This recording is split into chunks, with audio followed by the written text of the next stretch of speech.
the Baen Free Radio Hour.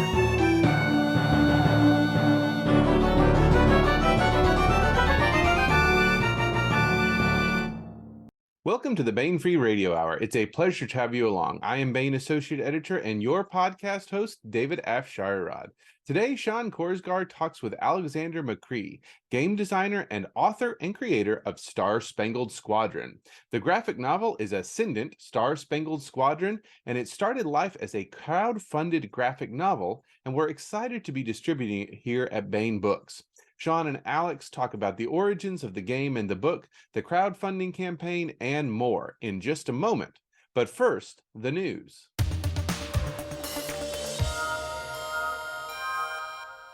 July is just around the corner. If you're looking for a great beach read this summer, or a great anywhere read for that matter, we've got the books for you. Let's check out the July mass market paperbacks. First up is The Icarus Plot by Timothy ZAHN. There wasn't much money to be made as a trailblazer, searching out new worlds for possible development. Still, it was safer than the bounty hunter career that had cost Gregory Rourke his left arm 6 years ago. And thanks to his Cadolian partner Celine's ultra-sensitive sense of smell, they occasionally discovered a medically promising seed or spore they could sell under the table. It was a quiet life, uneventful and mostly legal, until Rourke was approached by two men with a proposal. Track down a mysterious woman named Tara, and through her locate a secret project called Icarus. The challenge was intriguing. The unlimited budget was tempting. But Rourke had a more personal reason to accept the job: the chance for long-delayed payback. Next up, we have Trouble Walked In by Mike KUPARI. Cassandra Blake, an employee of the Ascension Planetary Holdings Group, the largest and most powerful corporation in Nova Columbia, has gone missing, and her sister wants to know why. When questions need answering on Nova Columbia, Detective Ezekiel Easy Novak is the man most folks turn to. But what begins as a routine missing person case quickly turns into something much bigger and more sinister, with implications that could affect the entire planet. It seems Cassandra wasn't just investigating her employer. She had uncovered a secret effort to excavate and exploit an ancient alien artifact known only as the Seraph. Soon, Easy finds himself trying to unravel conspiracy that may implicate not only Ascension, but the highest echelons of the Terran Confederation itself. And last but not least, we have the anthology Robo-Soldiers. Thank You for Your Servos, edited by Stephen Lawson. Robo-Soldiers. They take many forms, from disembodied AI to human-like androids and more. But at their cores beat the cybernetic hearts of warriors. In these stories of hard military SF, you will journey to the battlefields of tomorrow with the veterans who have been there and the researchers developing the next phase of battle, and get a glimpse into the future of warfare. That's The Icarus Plot, Trouble Walked In, and Robo-Soldiers. Thank You for Your Servos, all available this July in mass market paperback. And that's it for the news. Welcome, viewers and listeners, to the latest episode of the Baen Free Radio Hour. I am here with Alex Macris, one of the founding fathers of the Escapist, game designer, and for our purposes, the author and creator of Ascendant, Star-Spangled Squadron, the cross-media game and graphic novel. Welcome to the Baen Free Radio Hour, Alex. Thanks for having me on, Sean. Excited to be here. Now, for all of our listeners who maybe haven't had a chance to snag that graphic novel yet, and for all of our listeners and viewers, you should. It's on our website. Grab it at your leisure. Tell us a bit about the graphic novel. What is Ascendant Star-Spangled Squadron? What inspired it, and what's it about? Sure. So Ascendant Star-Spangled Squadron is a graphic novel that tells the origin story of the Ascendant universe. The premise is that it's set in the real world, in the present day, and that superheroes have suddenly begun to emerge. And unlike a lot of other superhero comics, which have assumed that superheroes have always been with us, or they emerged in World War II, or they pretend that society has never heard of superheroes when superheroes first emerged, In Ascendant, it's literally our universe. So when superheroes start to emerge, people are totally familiar with the concept because of Marvel movies and DC and so on. And so you get this sort of interaction between what people expect they're supposed to do now that they've gotten superheroes, superpowers, and how they actually behave. And the US government sort of freaks out because now you have humans of mass destruction running around the country. And so they decide it's going to be too scary for the American people if they create a military force of Ascendants to deal with the problem. So they create a paramilitary force and they purposefully dress them up in silly costumes with silly code names, because then the American public will be really chill about it because, oh, it's not secret police that can kill us with our mind. It's American Eagle, the hero that we love and who has his own comic book. And so the graphic novel is the origin story of how the Star-Spangled Squadron comes to be and what their first mission is. So before we dive into some of what inspired that and some of the interesting things that make that graphic novel tick, let's get into what makes you tick. Like, I know I first heard of you close to a decade ago from your work as one of the founders of The Escapist. Could you tell us a bit about that? Sure. So I started The Escapist. I was the founder in 2005. The premise was we wanted to create a sort of a Rolling Stone for gamers. You know, Rolling Stone in the 60s had kind of transformed rock and roll into something that was perceived as an art form, where people wanted to be rock and roll musicians, and it was not quite respectable, but admirable. And likewise, we wanted The Escapist to take gaming and make it like a cultural phenomenon that people acknowledged was really important and relevant and wasn't just games for kids, which is really how things were still treated in 2005. It became a tremendous success. We won 6 Webby Awards. We built a whole roster of video stars. We were one of the very first gaming websites to really embrace video as a central focus, with Yahtzee Croshaw in particular, and Zero Punctuation becoming a really popular show. And it grew like gangbusters and ultimately got acquired by a Los Angeles company called Defy Media. And then I became senior vice president for games and men's content at Defy Media. And I did that until 2016. So a good 11-year run as head of The Escapist.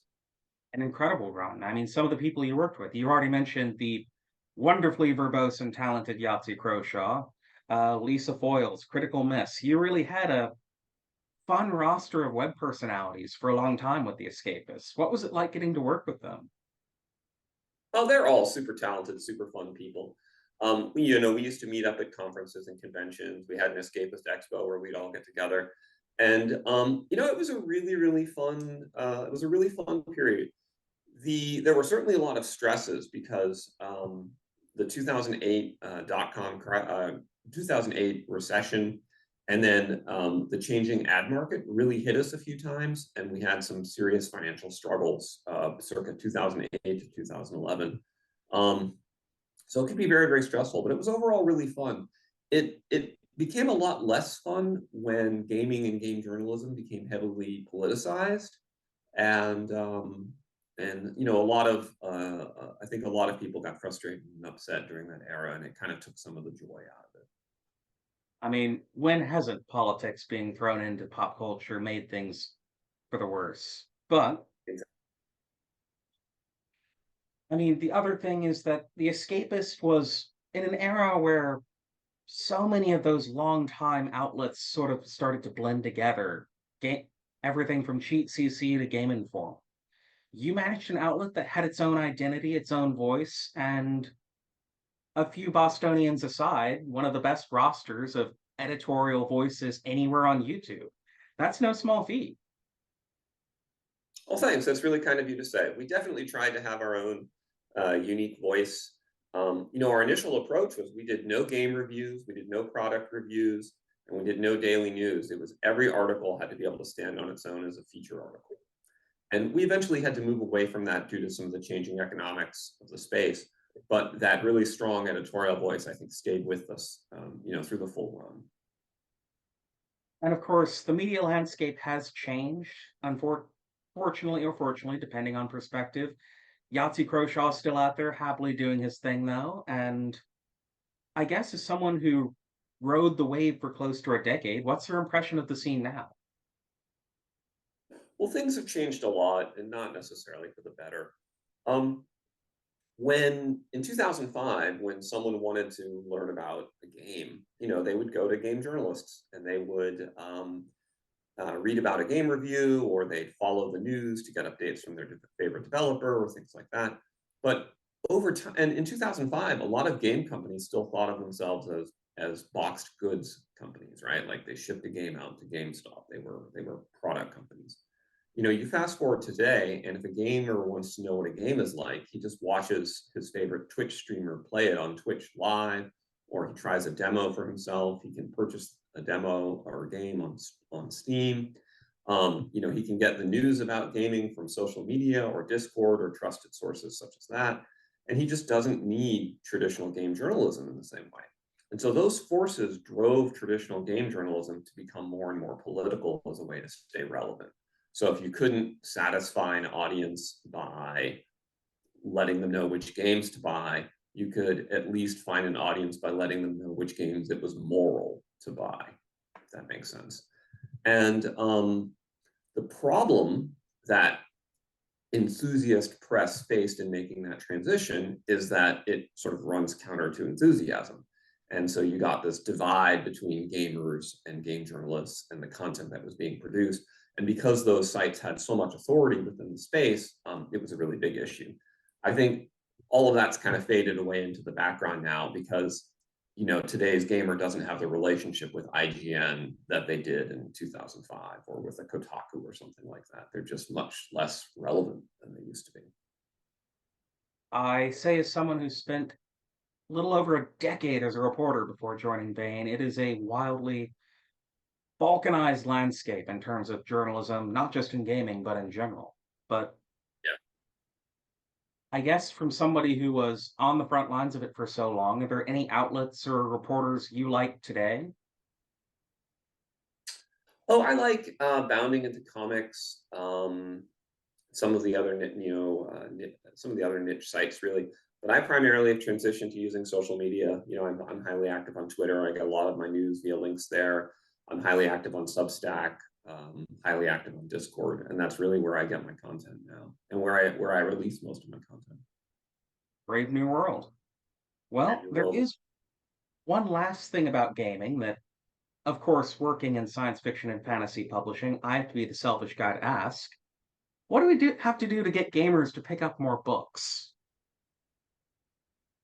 It's funny. I was just having this discussion last night with my wife, and one of the things we were talking about is how the vast majority of books that you can buy in the science fiction and fantasy genre nowadays on, say, Kindle Unlimited or Amazon are largely written by women for women, which is fine. There's nothing wrong with that. It's a huge audience, and those people are making a lot of money and producing really great books.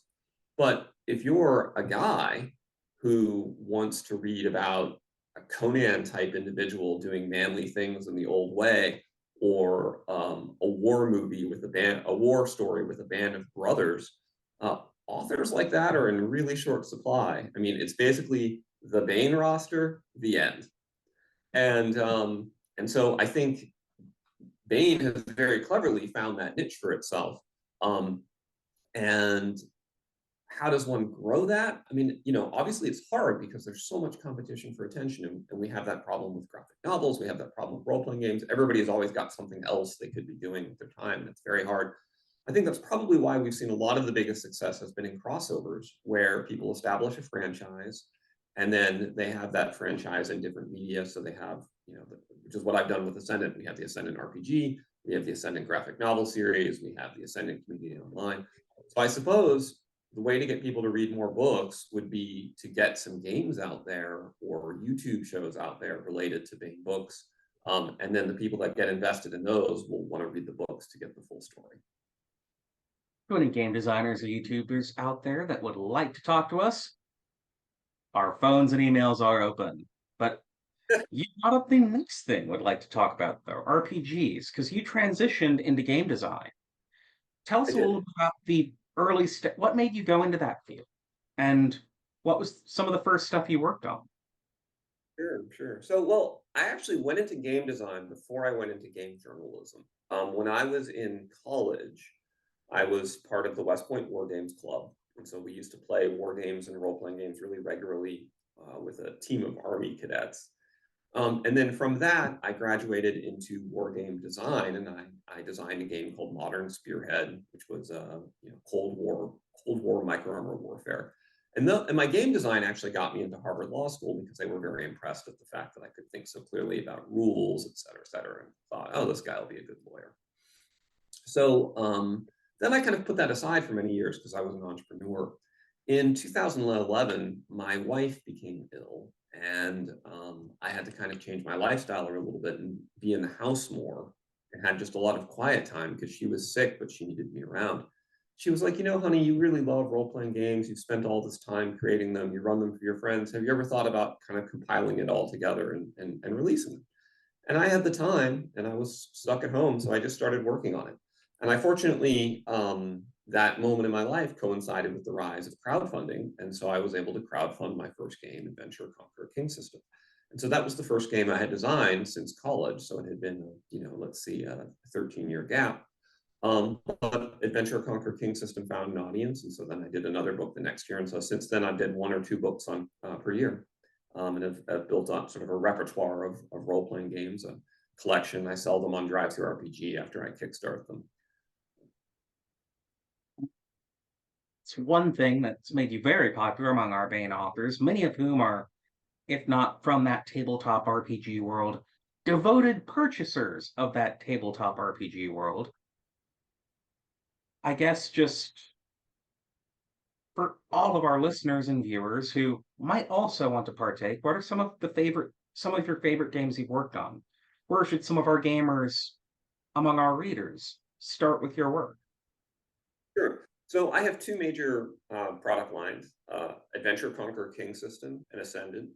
Adventure Conquer King System is a take on classic Dungeons and Dragons that emphasizes the transition from wandering adventurer to king in the tradition of Conan going from barbarian to ruler of Aquilonia, or Aragorn going from wandering ranger to ruler of the reunited Gondor and Arnor.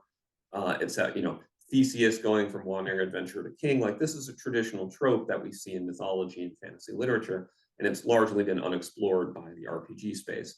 So ACT's Adventure Conquer King System has all of these rules to support domain play, mass combat, pitched battles, sieges, spell research, all of these things that let you play at a grand scale. So that's been my most popular game, and I'm working on a sequel to it called Adventure Conquer King System Imperial Imprint, or ACTS 2. That's going to be crowdfunding next month, or maybe August, just depending how far along I get in my writing. But within the next 60 days or so, that's going to launch. The other product I have is the Ascendant universe, which started with the Ascendant RPG. The Ascendant RPG is very interesting because it's built on logarithmic math. So it enables you to handle anything from human scale up to cosmic scale with a single die roll for any given action. It's very, very elegant. It's probably my best designed game in a purely theoretical sense. And I've just crowdfunded the first sequel to the Ascendant RPG, the first source book, and that's called Ascendant Rogues Gallery. That'll be releasing in PDF probably within a month. And then from there, it'll be a sequel to Ascendant Star-Spangled Squadron, will be the next project in that product line. And I will definitely want to pick your brain about that in a bit. But to talk about Ascendant, what inspired you to create a superhero tabletop RPG? It's not the first time it's been done, but it's still very uncommon. So what drove you to create the Ascendant universe? Well, I wanted to create a franchise for basically the reason we talked about earlier, right? Role-playing games have a niche, but it's a niche, and it's hard to get outside of that niche. And graphic novels have a niche, and movies have a niche, etc. And so I started to do some research. Well, what makes for the best basis to build, a multimedia franchise? And I discovered that percentage-wise, graphic novels get turned into Netflix shows or movies at a vastly higher percentage than ordinary television shows or ordinary novels or books. It's so many shows that we watch on TV are based on obscure graphic novels that only the true aficionados have even heard of. So I thought, okay, this is a space. And then I decided if I was going to do a graphic novel, I wanted to do something in the superhero genre because I felt like the current creators of superhero genres had betrayed the space rather than actually tell us stories of heroes that we would aspire and admire. Instead, they had turned towards subverting customer expectations and ridiculing, belittling the heroes or changing them into unrecognizable forms. And I thought to myself, there has to be an audience of people that wants old school superheroes. And you can see the cover of Ascendant Star-Spangled Squadron. We literally have a dude in red, white, and blue carrying an American flag, and then a hot blonde chick flying next to him. Like, we're not sort of trying to disguise what the product offering here is. So, so that was the driving force. And then having decided to create this multimedia franchise, I started with an RPG because that's the area I am most familiar. And I happen to have this really core insight into how to do a logarithmic RPG that kind of drove the mechanics. And it's been very fun because the comic book is actually based on the actions from the game. And the game produces comic book-like activity when you play it. And so they mesh really well together. And every panel in the comic book, you can sit there and say, oh, I understand how this happened in the game, which is kind of a fun, sort of delightful thing for a nerd who's deeply invested in both areas. So before we really sink our teeth, or given the characters in Ascendant, our claws into the comic, for people who want to give the RPG a whirl, what do they need? Source book, dice, any equipment like that? You can buy the book on Drive-Thru-RPG or on my website, autarkemporium.com. All you really need is the core rules, and you need 2 10-sided dice, so a so-called D100. And that's it. Now, if you want more, you can purchase the Game Master screen, the Capital City Gazetteer, the Adventures, etc. But you can get started with just the book. Marvelous. Now, let's get into the meat and potatoes, the graphic novel. All right. The first volume of Ascendant Star-Spangled Squadron, which available on Baen.com and hopefully everywhere fine graphic novels are sold. Ask your local Only fine. Do what? Only fine graphic novels. And fun graphic novels. This first arc, you introduce a lot of characters. As you say, a lot of them are archetypes of those classic American comic book characters that you have your patriotic stand-in, your, I guess your dark brooding / bondage type, your, Spawn, Lady Spawn almost. Right, sure. Were there any inspirations for each of these characters, and what went into designing each one and selecting them for the Sure. to introduce this universe? Yeah. So going back to the earlier point, remember that the premise here is that the United States government has purposefully assembled this superhero team, partly for its actual military and police utility, but partly as a propaganda effort to make the American public calm down about superheroes. And so I thought to myself, if I were a US government official in the year 2018, which is when this happens in the storyline, creating a superhero team, what would I do? And so I laughingly realized that what they would try and do is have a diverse group of team members that covered all of the niches that they'd want to market to. And so the team is exactly 3 men and exactly 3 women. It's exactly 1/6 Black, because that's the percentage of the country. It's exactly 1/6 Latino, has an Asian member. And so it's a little bit, it's diverse with all these different archetypes because the US government in world has specifically gone out and recruited heroes that are diverse within all these different archetypes. Which is a little bit of the Justice League by government focus group. So exactly. That's exactly correct. All right. So then the characters themselves, we have American Eagle. And American Eagle is obviously based on great heroes like Superman. The big plot twist for American Eagle is that there's no plot twist. American Eagle is actually just a decent human being who loves his family, worships God, and wants to help the world be a better place, loves his country, loves his team. There's very few characters out there like that anymore. So just to be clear, there will be no plot twist where he's secretly a member of your Hydra equivalent, just for shock value. Yeah, that's exactly the sort of thing I'm rebelling against. I hate stuff like that. So American Eagle is one of the three viewpoint characters in the comic. The second viewpoint character is Stiletto. And Stiletto is representing like the late 1990s bad girl comics of that era. And so she was a dominatrix whose latent powers manifested while she was in a very bad situation, being tortured by a drug dealer. And so her powers are all related to this sort of weird complex of pain and beauty that was going on when that happened to her. The premise of the way the superpowers manifest is that whatever you experience and who you are at the moment that your superpowers manifest is how the powers develop. So American Eagle's powers developed when he was a firefighter saving children. And so he has the powers of like invulnerability and super strength, so he can hold up the roof and protect the kids. So then the third major character is Aurora, who was an Instagram influencer and wannabe reality TV star. And her whole goal in life was she wanted to be a star. And so when her superpowers developed, she became a light controller. So she can glow like a star.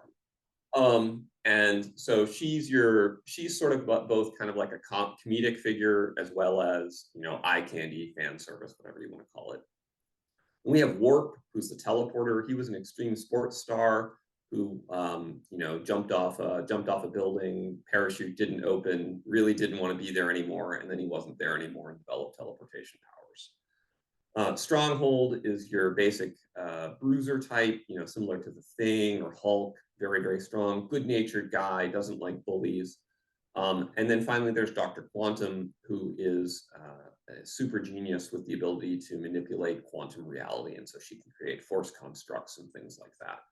And so she's your representative of kind of like a Professor X meets Green Lantern vibe. I mean, at least reading the comic, one thing I definitely liked about the team is, as you just broke down, not only do you have that different power set, but each character is sort of representative of a different era of comics. You've got the patriotic superhero from the early Golden Age, like Captain America or Superman. You've got the brooding 90s edgy character, like the Crow or Spawn. You've got the fun fan servicey character, like you'd see in the Bronze Age, like Plastic Man. You've got a little something for every era of comic hero, and you brought them together on one team. That's right, and that was deliberate. And it was deliberate sort of both in world as well as, sort of diegetically deliberate by the US government. And then it was delivered by me as a content creator, because I loved all those eras. In fact, I loved every era of comic books except basically the current era that we live in. And so I wanted to have, characters from every era. And also part of it is that the world we live in today is just that, right? Like, it's like you mentioned earlier, everything is balkanized, everything is niches, everything is subcultures. And so if you're representing that, the way you represent it is by having, there's no longer one hero that represents all of America. There's all these different subcultural heroes that represent different aspects of it. And obviously American Eagle comes closest to being the hero that represents all of America, but you could easily imagine a lot of Americans who might watch MSNBC might say, well, American Eagle doesn't represent me at all, boo. But maybe there's another character that does. So that was the thinking that's going on there. Now, the other thing I do like is that the threats they face, you don't have, again, comic books have this wonderful variety of what kind of enemies they face. You have the mad scientists from the early Golden Age to the League of Supervillains you see teaming up in the 70s, to space aliens. You went another route. It's government conspiracies and terrorist groups, which again is very pulled straight from the headlines, modern day plus superheroes, which I quite like. Yeah, so a large portion of the background of the game, which you can find, in the first part of the rulebook, is actually taken straight out of CIA declassified documents on actual programs that the US government made to try and create superhuman individuals. And to the point that some of the leaked documents that I offer are almost word for word actual US government documents with just minor changes. And so the backstory, which you very quickly learn in the opening of the book, is that the US government has created this program called Project Ascension, where they're using this special technology to try and augment human beings. The technology isn't working very well, so they've begun to experiment on prisoners because they figure let's try it out on military prisoners until we can get it to work. They accidentally get it to work a little too well on one of the military prisoners, who then becomes this very powerful threat called Manticore. And then we fast forward to several years later, where they're on Guantanamo Bay. They've got a whole facility. They've got operatives working for them, including Maximilian Danix-Jold, Helen Song, and Manticore's sort of being kept in deep freeze. And things all go wrong when their own heroes turn against them. And then those heroes later become the terrorists, the sort of ascendant supremacist terrorists that drive the plot forward later in the book. Now, without revealing too much about the first book, you're plotting out and working on the second. Where can we expect things to go from here? So, unlike billion-dollar franchises like Star Wars, I actually took the time to write my whole storyline in advance and work out all of the answers. So I have a literal 5-year storyline already written with all of the secrets that are going to be revealed.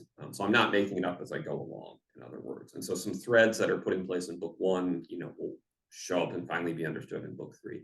So book 1 ends with the introduction of the team to the world. So in book 2, it carries forward as the world begins to adjust to the existence of both superheroes and supervillains. And one of the major plot points is their trouble in dealing with an Ascendant who's capable of controlling all digital data, and so is therefore exposing the US government secrets. And how do you handle that? There's another aspect where they get involved in disaster relief, trying to help victims in Haiti after a major earthquake in book 2. And woven into that is the fact that that people who undergo terrible crisis nowadays have a small percentage chance of developing superpowers. It's called ascension.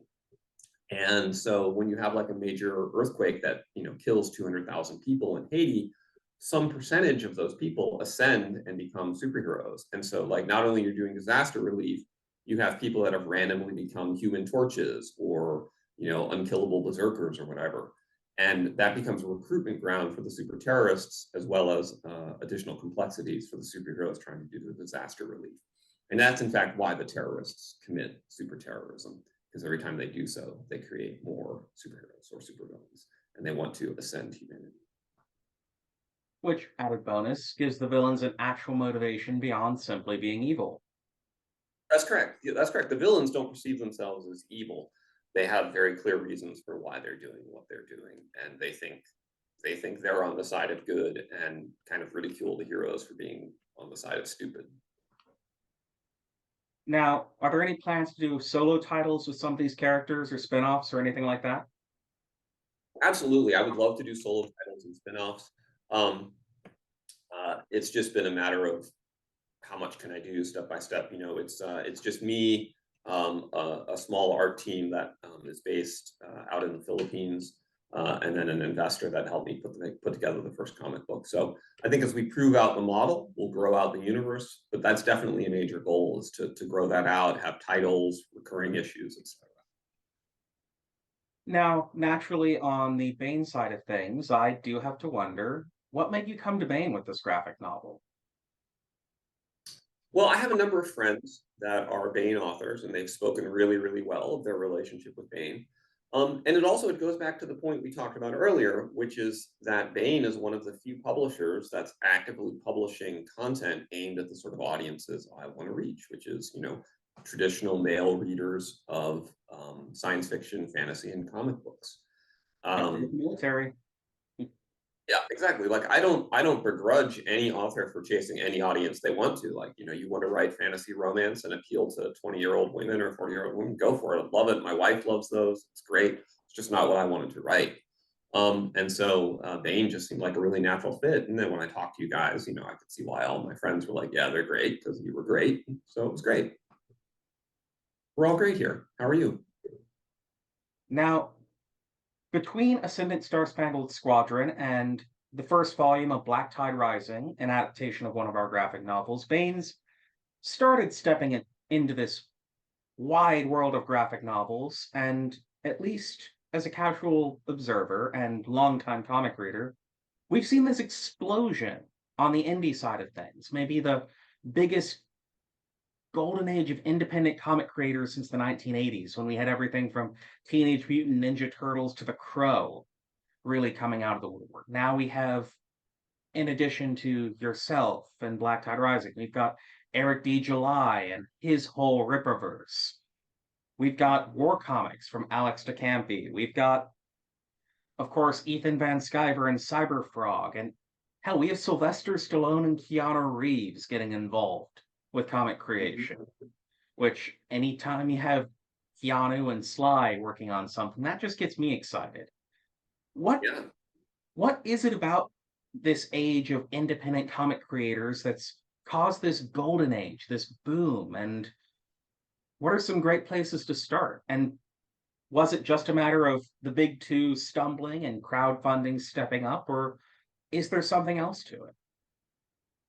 Yeah, I think it's a confluence of factors. So the big two stumbled badly, and or from their perspective, the big two made a strategic change in audience and focus away from traditional comic publishing, however you want to spin it, created a market opportunity. Crowdfunding created a way for independent creators to actually get the resources they needed to create the comics. Technological advances have made it less expensive to make comics. So for instance, lettering doesn't have to be by hand anymore. You can now use, do digital lettering, things like that. Social media made it possible for independent creators to market themselves in a way that hadn't been possible before. And then finally, the distribution channels changed. It used to be that if you wanted to buy comics, you had to go to a comic book store, and it was hard to get into those comic book stores, and you had to give very, very steep discounts and have relationships. And that's changed now with things like Comixology or Amazon, to where you can get your Archaven or Webtoons, where you can get your comic out there into the world a lot easier. So those 5 factors together makes it possible for indies to thrive, I think, in a way they haven't in the past. Among the vastness of this new indie comic scene, do you have any favorites other than Present Company, of course? I'm a big fan of what Chuck Dixon has been doing. So I really like his writing in the Shade series he's doing.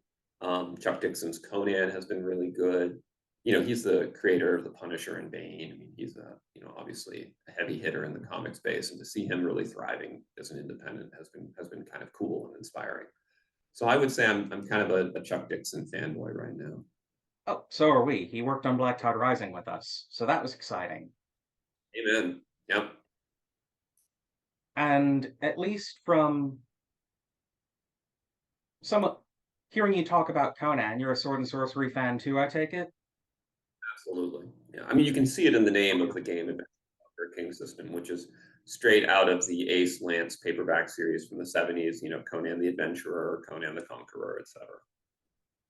Then I have to ask, have you been reading some of our fantasy titles from this summer? From this summer? No. Which ones have you published? Well, we will have to send you a few copies then, but the big 3 I'd have to recommend at the moment are Rhymer by Gregory Frost, Lord of the Shattered Land by Howard Andrew Jones, and Wraithbound by Tim Akers. And I can say at least two of those 3 are also big game designers, so y'all have a lot to bond over, in addition to fantasy fantasy sword and sorcery types. But to get back to the comic, though, I guess the other thing is, from a publishing perspective, for the first time in decades, DC and Marvel aren't the biggest comic publisher in the US. Scholastic is. Then you've got all of these Japanese comic companies really filling in the gap, and rather selfishly taking up what used to be the sci-fi fantasy book space. And we'll take it back. But as an indie comic creator, what are some things that on the publishing and side of things our fans, readers, and I guess other publishers should be aware of with this wonderful opportunity with all these independent comics? Gosh, I mean, if I had that all figured out, I would be happy to share it, but it's still, this is my first graphic novel, so it's still very much a learning exercise for me. I do think there's probably a lot of lessons we could learn by looking at how manga has been so successful, in terms of how they build their franchises online and then they market them, in consolidated volumes. They make it really easy to get into. You don't have to sit around and think about, wait, is this Spider-Man in the Multiverse 7 or is this the alternative special edition Spider-Man? Like, it's just really easy. You pick up a One Punch Man, and you're like, okay, this is One Punch Man. I'm watching it. So I think there's a lot to be learned from manga, and that's more or less, I think, if American indie comic books should be aiming to kind of take up some of that market space, rather than pursuing the models that the big two have painted themselves into with their, for a long time, their chief advantage was that they had that distribution into the comic book stores, and they had the ability to produce the comics in real time, week by week. And that's just much less valuable now when you can do fragments of a comic online on a Webtoons or Archaven type site, and then you can smack them all together into a graphic novel. But I caveat that I don't fully know the answer yet. I'm still trying to figure it out. Well, it's one we're happy to explore moving forward. And of course, I just have to ask, having heard you talk about your own classic comics, and what are some of your favorites that have been put out decades past? Like, you a Superman fan, Captain America, Aquaman even? So my first comic was Green Lantern with Hal Jordan. My father had been a Green Lantern fan, and so he bought me my first Green Lantern comic when I was about 8 years old. So I have a huge collection of Green Lantern comics. And you see that love for Green Lantern show up in the character of Dr. Quantum in Star-Spangled Squadron. I liked a bunch of the late 1990s Bad Girl comics. My friend David Campetti did a comic series called Jade Warriors, which was somewhat inspirational in the character of Stiletto. I really liked the Man of Steel limited series of Superman, which I have. And that obviously was inspirational for American Eagle. I really liked Frank Miller's Batman Begins and Dark Knight Returns. And in general, Frank Miller is one of my favorite comic creators, so I have a bunch of his stuff. I like The Watchmen, and the Watchmen sort of deconstruction followed by reconstruction of the comic genre was inspirational for me in Star-Spangled Squadron. So I would say that those are probably my big four. Now, the other thing we talked about before the episode was you've got a couple projects upcoming, a few Indiegogos you'll be launching. For all of our viewers and listeners, tell us about those and where they should keep their eyes peeled for. Definitely. So the next big project for me is the Adventure Conquer King System Imperial imprint, which is the sequel to Axe. And I guess for those of you who are hardcore gamers, you could understand it as Axe is OD&D and Axe 2 is AD&D. So rather than being, a slender booklet, it's going to be 3 hardbound rule books similar to the old Player's Handbook, Dungeon Master's Guide, and Monster Manual that Gary Gygax produced. Definitely the largest project I've ever worked on. It's 1,200 pages of content total. So a behemoth effort. It's also the first product I'm releasing that's not under Wizards of the Coast open game license. So there was a big issue with that earlier this year where Wizards of the Coast tried to take away the open game license from third-party creators. So I said, screw that. I removed every D&D-ism from the game and am pursuing now an independent license called Work. So that'll be coming in either late July or early August, depending on how the cards kind of play out. Then it will be followed by the Ascendant Star-Spangled Squadron graphic novel, of which we've got the first 20 pages done. So there's about 70 more pages to illustrate on that. That's coming along really well. It's good fun. And then shipping soon are 2 other products that I've already crowdfunded, which is the Ascendant Rogues Gallery, which is the first source book for the game, and then Buy This Axe, which is a source book for Axe with a hilarious name, which is about playing dwarven characters. And I sort of randomly stumbled into the realization that everybody loves dwarves, and the dwarven players were an underserved audience, and that actually turned out to be the largest Kickstarter I've ever done. And it did so well, I was able to do my first ever hardcover leather. So. Beautiful. Yeah, And I have to say, I love the Call of the Conqueror reference. Thank you. Yes, as a huge Sword and Sorcery fan, as you can see, it's just a beautiful book on the inside and out. First ever. So I think we're going to do something like this format for Acts 2, where there'll be really nice collectible books.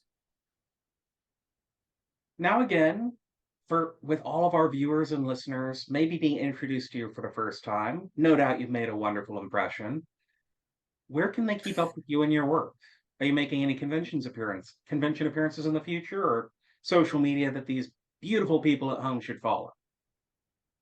Yeah, so my main social media is twitter.com/Archon.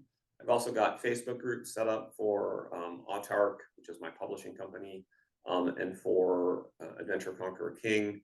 I have a Substack called arbiterofworlds.substack.com and a YouTube channel of the same name where I do content about game design and game mastering. So those are all good places to catch up with me. So my question for you is, when is Baen going to start publishing tabletop role-playing games? Because I need to get these beauties into bookstores. Well, it's funny you mention that, because I am not allowed to talk about certain plans that are in motion, but needless to say, I hope all of our folks at home are paying attention to Baen's social media over the next few months. Well, listen, if you guys start doing tabletop role-playing games and you don't include me, I'm going to be deeply offended, and I'm going to post unhappy memes on Twitter. So, oh well, don't worry. We're very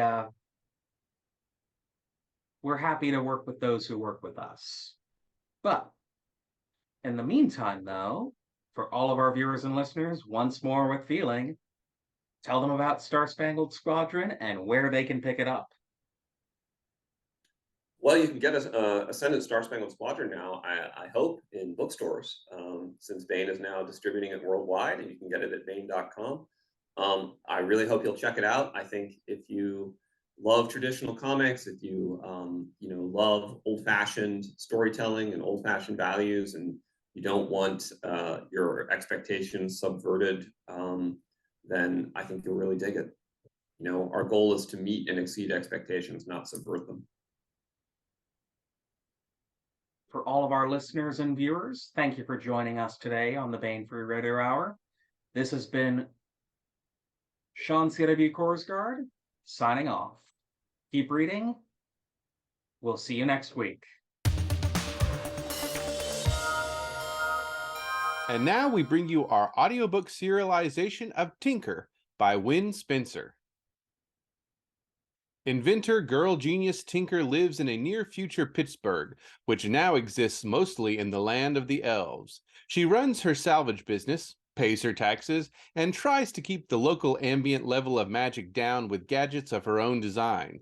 When a pack of wargs chase an elven noble into her scrapyard, life as she knows it takes a serious detour.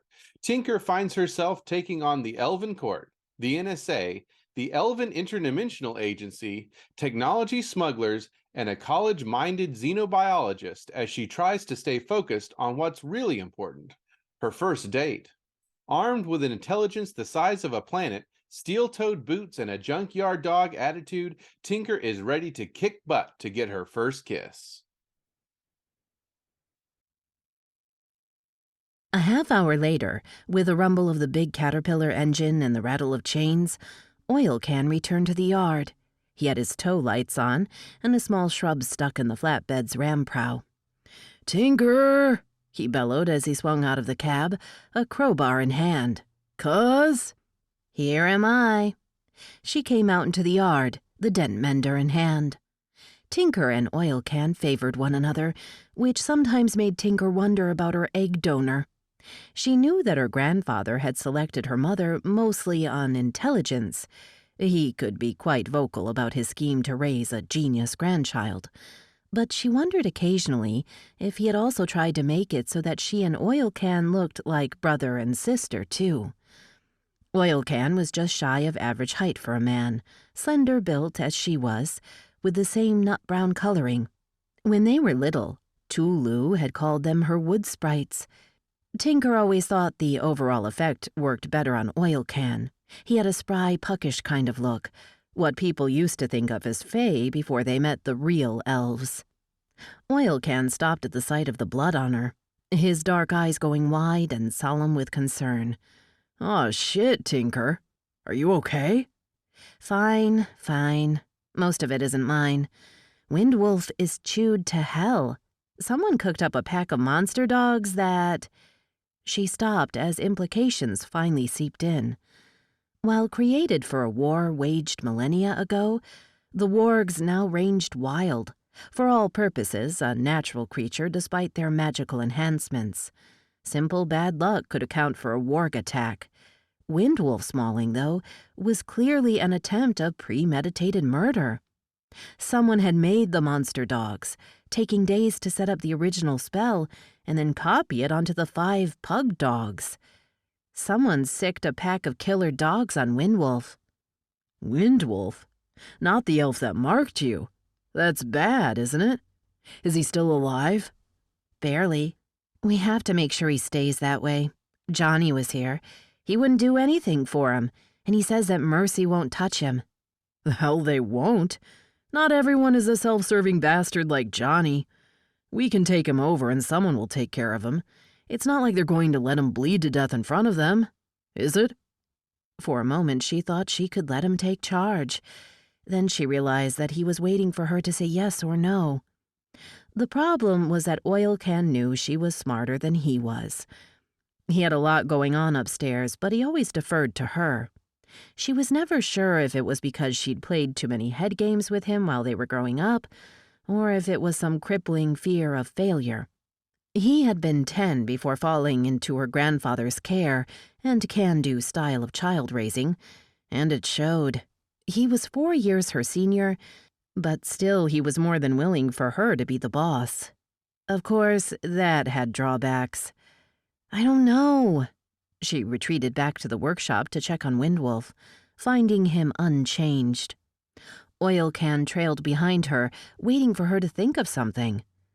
Certainly, if we can't think of anyone else to help with Windwolf, we can take him to Mercy. Can't hurt. Might help. Who the hell else is there? Tulu? She stays on Elf Home on shutdown. Let me think. Tinker bounced in place. Weird as it seemed, sometimes bouncing helped. Like her brain just needed to be jostled around so a good idea could surface to the top. Elf. Heal an elf. Elf healing. Elf biology. Xenobiologist. Lane. Oil Can studied the setup around Windwolf. How are we going to move him? You need to take the power sink, and that's nearly 500 pounds there alone. I don't know if the two of us can move it. She considered the sink, the pale, battered elf, and all the blood. We'll just take the workshop trailer, load it onto the flatbed. You've got to be joking. That's how we got it here in the first place. Shit, but up to the observatory? And we don't know if she's even home. The phones are still out. She's usually home on shutdown day, Tinker said. She transmits data from her home computer. If she's not, well, we'll just drive on to Mercy Hospital. If they won't take him, I don't know. Maybe we'll drive out to Monroeville and see if we can find a vet. Monroeville? You mean drive to Earth? We are on Earth. We're in Pittsburgh, Oil Can said. Pittsburgh hasn't really been part of Earth for a long time.